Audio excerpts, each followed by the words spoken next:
कल गुलशन हदीद कराची में हिकिड़ो वाक़ियो पेश आयो आहे। 7 या 8 सालनि जे हिकु मासूम ॿार खे अगवा कयो वियो आहे। उनखे ज़ना कई वई आहे। ज़ना खां पोइ उनखे क़त्लु कयो वियो आहे। कचरे जे ढेर तां उनजो लाश मिलियो आहे। एॾो वॾो ॾुखाईंदड़ वाक़ियो पेश आयो आहे। रमज़ान जो महीनो ऐं हिकु मासूम ॿार जंहिंसां ज़ना थिए थी, उनजे जो लाश कचरे तां ढेर तां मिले थो पियो। पुलिस जे कन ते कंहिं ऑफिसर जे कन ते जून चुरी। हेॾो ॾारींदड़ वाक़ियो आहे। न इदारा हरकत में आया, न सिंध गवर्नमेंट खे जेको होश आयो। सिंधी सहाफ़ी, दानिश्वर, अदीब, शाइर, अख़बारूं, टीवी चैनल सभिनी जे दिमाग़ में इहा शइ कान्हे का। सभु जा सभु शहबाज़ शरीफ़ जी हुकूमत खे इंजॉय करे रहिया आहिनि, उनजे हल वफ़ादारी खे इंजॉय करे रहिया आहिनि। अफ़सोस आहे वॾो। वज़ीर आला सिंध मुराद अली शाह जेको मुसलसल पंहिंजे सूबे खां लातिल बणियल आहे, सिंध जा वसीला ख़र्च करे हुकूमतूं केराइनि पिया। संदन खे हड़ कुझु कोन हासिलु आयो आहे, पर एॾी वॾी नाअहली, एॾी वॾी लातिलकी, एॾी वॾी बैड गवर्नेंस, एॾी वॾी जेको आहे सो लातिलकी, जंहिंमें सिंध गवर्नमेंट जे कन ते जून थी चुरे। मूंखे त अफ़सोस आहे त असांजी जेका सिंधी सोशल मीडिया आहे, उन ते बि इन जो ज़िक्र कोन्हे को।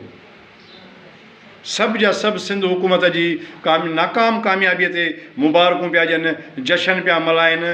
इमरान ख़ान जी हुकूमत केराइण जूं ख़ुशियुनि में बाबा इमरान ख़ान जी हुकूमत जो सिंध सां एॾो कहिड़ो तेल। 18वीं तरमीम खां पोइ त सूबो हिकिड़ो ख़ुदमुख्तियार सूबो आहे।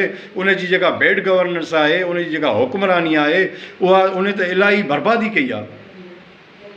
गुलशन हदीद में मासूम ॿार जो क़त्लु थियो आहे ऐं उन खां ज़ना खां पोइ जेको उनजो क़त्लु थियो आहे, उनजा क़ातिल अञा ताईं न आहिनि मिलिया ऐं मिलंदनि। एॾी वॾी मूंखे त हैरानगी आहे। हिकु ॾारींदड़ वाक़ियो पेश आयो आहे। सिंध जा 6 करोड़ माण्हू इन वाक़िए ते बिड़क ॿार न कढी सघिया आहिनि। सिंध जा सहाफ़ी, शर्म अचणु खपे सिंध जे सहाफ़ियुनि खे सोशल मीडिया ते अची हू दलाली कनि था सिंध हुकूमत जी। सिंध जो दानिश्वर एॾो भाॼियो थी पवंदो, चुप आहिनि। हिन ॾारींदड़ वाक़िए ते कंहिंजे बि कन ते जू नथी घुरे, कंहिंखे का फ़िकिर कान थी। MNAs ऐं MPAs उन तक में वञी वोट वठनि था, उन्हनि खे ॿुॾी मरणु खपे हा। जेकॾहिं कंहिं इलाइक़े में को मासूम ॿार ज़ना थिए थी, हुनजो क़त्लु थिए थो ऐं उन ते सभु ख़ामोश आहिनि, त उहे सभु जा सभु मुजरम आहिनि। सिंध हुकूमत जेका मुसलसल 13 सालनि खां जंहिं सिंध जे बर्बादी जा रिकॉर्ड क़ाइमु कया आहिनि, उन जा गीत ॻाए रहिया आहिनि। सभु शयूं ट्रपड़ सभु पूरा थी विया, सॼी सिंध बर्बाद लॻी पई आहे। मासूम ॿार क़त्ल पिया थियनि ऐं मुराद अली शाह जेको आहे बोदलो साईं, उहो सिंध जा वसीला कतब हाणे शहबाज़ शरीफ़ साहिब खे वज़ीर आला बणायो आहे, जीअं बीबी साहिबान खे सॼी ज़िंदगी गारियूं ॾिनियूं ऐं उते नक जे पकाईअ सां उन्हनि जा ख़िताब पिया ॿुधनि ऐं उते वेठा आहिनि ऐं सूर्या इहा जशन पिया मल्हाइनि त असां वॾी का फतेह कयो आहे, वॾी का दुनिया फतेह कई आहे। भले दुनियाऊं फतेह कयो, पर सूबे जी हालत त चेक कयो।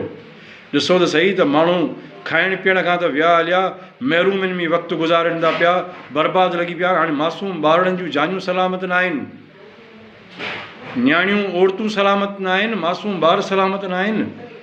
मूंखे वॾी परेशानी आहे, ऐं हैरान आहियां ऐं कंहिंखां सवाल कयां, कंहिंजे दरवाज़े ते वञां, कंहिंखां पुछां त हिन मासूम ॿार जो क़ातिल केरु आहे। इन जो क़ातिल सिंध गवर्नमेंट आहे। इन जो क़ातिल ऐं SP मलीर खां थो पुछां, जेकॾहिं तुंहिंजो पुट सां अहिड़ो अशर थिया, तूं छा करीं आहे। उन पुलिस ऑफिसरनि खे शर्म नथो अचे, ॿुड़ी नथा मरनि, मासूम ॿार क़त्ल पिया थियनि, ज़नाऊं पियूं थियनि उन्हनि सां। अफ़सोस आहे, शर्मनाक आहे।